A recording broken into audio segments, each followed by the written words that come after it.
اللہ تعالیٰ ان کو میرا رفیق جنت میں بنائے.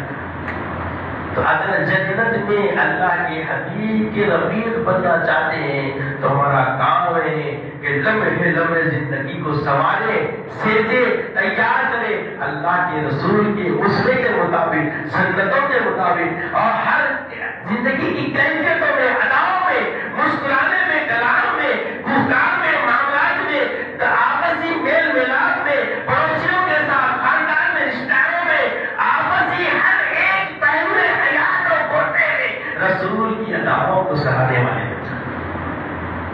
جب اپنے آپ کو تیار کریں گے اس طریقے سے تو قدر کی قدردانی کرنے والے قدر والے بنیں گے, اور جب قدر والے بنیں گے تو قادر کی نظر ہوگی, جب قادر کی نظر ہوگی تو محمد رسول اللہ کی رفاقت نصیب ہوگی.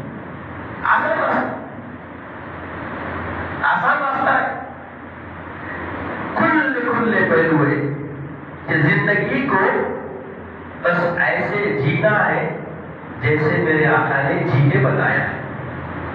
صحابہ نے بھی یہی کیا, تابعین نے بھی یہی کیا, تبع تابعین نے بھی یہی کیا, اور قیامت تک ہم کو بھی یہی کرنا ہے.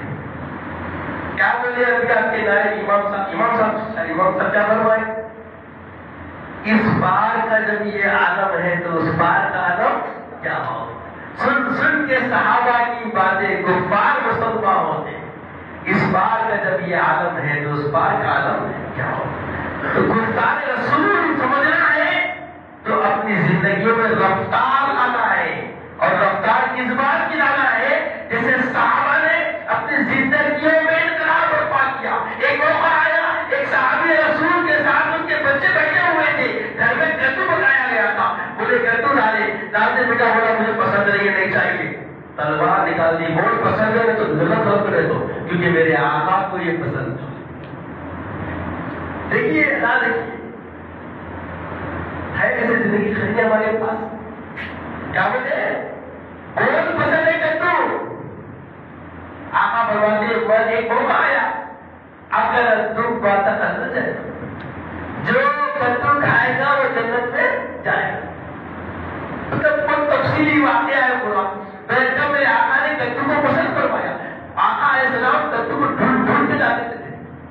تو کدو کو ابھی بھی ہم دیکھتے بزرگوں کے اندر کدو